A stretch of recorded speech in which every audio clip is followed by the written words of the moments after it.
धन्यवाद सभापति जी। मैं सबसे पहले दाद देना चाहती हूँ इस बिल के टाइमिंग की कि अभी ईद की रौनक बुझी भी नहीं थी और हमारी जड़ों पर एक नया फरमान लाया गया। पहले उत्तर प्रदेश में मुसलमानों को नमाज पढ़ने पर रोक लगाई और फिर सौगात में ये बिल लाया गया। निसार में तेरी गलियों पे है वतन, जहाँ चली है रिवाजो गैर कि कोई ना सर उठाकर चल सके। मैं सभापति जी आपको ये बताना चाहती हूँ कि ईद के मौके पर एक विधवा महिला अपनी लड़की के साथ मेरे पास आई और उसने बताया कि वह एक वक्फ की प्रॉपर्टी में रहती है, वही उसके सर पर छत का काम भी करती है और उसकी रोजी रोटी भी वहीं से आती है।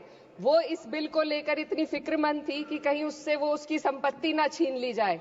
वो अकेली एक ऐसी महिला नहीं है, ऐसे लाखों लोग हैं जो वक्फ की गरीब महिलाएं जो वक्फ की संपत्ति से अपना रोजगार चला रहे हैं। और ये जो वक्फ बाय यूजर क्लॉज के हटाने से लाखों वक्फ की जायदाद अपना स्टेटस खो देंगी और लाखों लोग इसी तरीके के लोग सड़कों पर आ जाएंगे। वक्फ क्या है? वक्फ बाय यूजर क्या है? इसका ये मतलब है कि कोई जायदाद अगर सालों से दीन और भलाई के कामों के लिए इस्तेमाल हो रही हो तो वो खुद ब खुद वक्फ मानी जाएगी।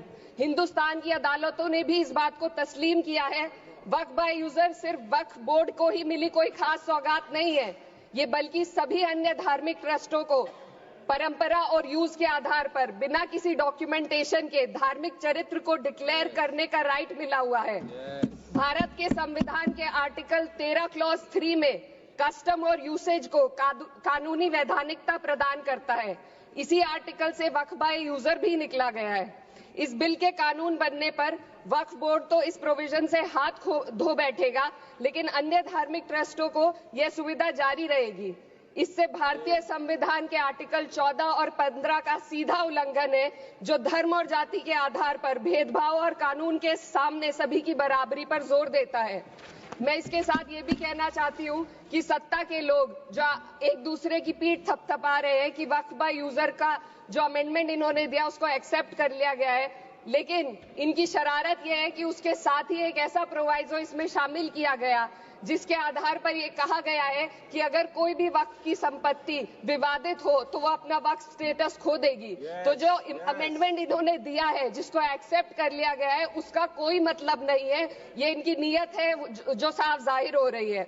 सोने पर सुहागा एक काम और किया है, सरकार ने वक्फ की कानून के सेक्शन 107 को हटाकर लिमिटेशन एक्ट में 12 साल तक ही किसी के खिलाफ अदालत में जाने का प्रोविजन है।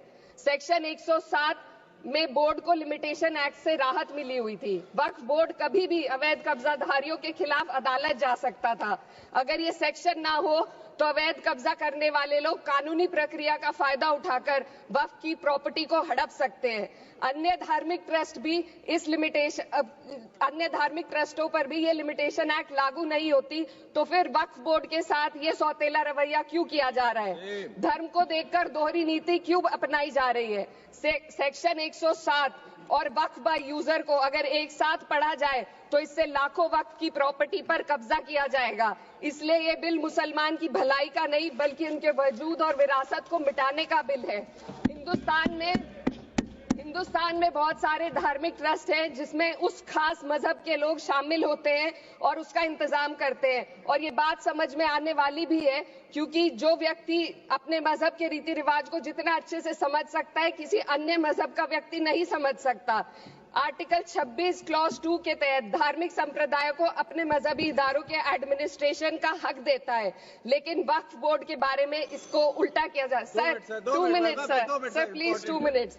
सरकार इसे एक सेक्युलर बॉडी मान रही है और इसमें गैर मुस्लिमों को शामिल करने की बात कह रही है। आपके मुंह से सेक्युलरिज्म की बात सुनकर अच्छा लगा, लेकिन अगले ही पल ये भ्रम टूट जाता है क्योंकि आपको सिर्फ दान देने के लिए प्रैक्टिसिंग मुस्लिम का आपने क्लॉज डाला है, लेकिन बोर्ड में बैठने के लिए मुस्लिम होने की कोई आपकी क्लॉज नहीं है। तो इससे आपकी जो दोहरी नीति है वो साफ जाहिर होती है।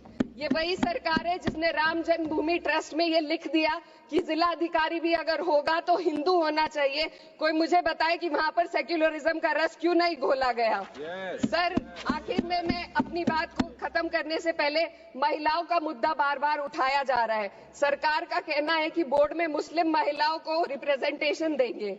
इस कानून से पहले भी मुस्लिम महिलाएं बोर्ड में मेंबर रह चुकी हैं और मिनिमम 2 का प्रोविजन था, उससे ज्यादा भी हो सकती थी। सर, मैं ये कहना चाहती हूँ कि सरकार ने महिलाओं के लिए ऐसा कौन सा नया काम किया जिसका ढिंडोरा सरकार का हर सदस्य पीट रहा है। इस बात की तायद अगर आपकी तरफ से कोई मुस्लिम महिला करती तो हम उसका यकीन भी करते, लेकिन अफसोस आपकी इतनी लंबी कतार में एक भी मुस्लिम महिला नजर नहीं आती है। महिला नहीं है, एक महिला। सर, मैं खुद एक मुस्लिम महिला हूँ, मैं सिर्फ एक मैं माइनॉरिटी महिला हूँ। इस सदन में हम सिर्फ 2 महिलाएं हैं और उस नाते से मैं ये बात कहना चाहती हूँ कि इस बिल के माध्यम से मुस्लिम महिलाओं को कुछ नहीं मिल रहा है, ये हमें कुछ नहीं देना चाहते, सिर्फ टोकनिज्म हमारे नाम पर बनाकर एक नैरेटिव मीडिया में चलाना चाहते हैं। तो ये बिल मुसलमान की भलाई का नहीं, उनकी पहचान को मिटाने का है। सर, अंत में मैं बस यही कहना चाहती हूँ कि कागजों की कैद में बस नाम रह जाएंगे, वो जो हमारे थे सिर्फ दावे में रह जाएंगे। इस बिल के द्वारा मीठी ईद के जायके को कड़वा करना, यही असली सौगाते मोदी था। बहुत बहुत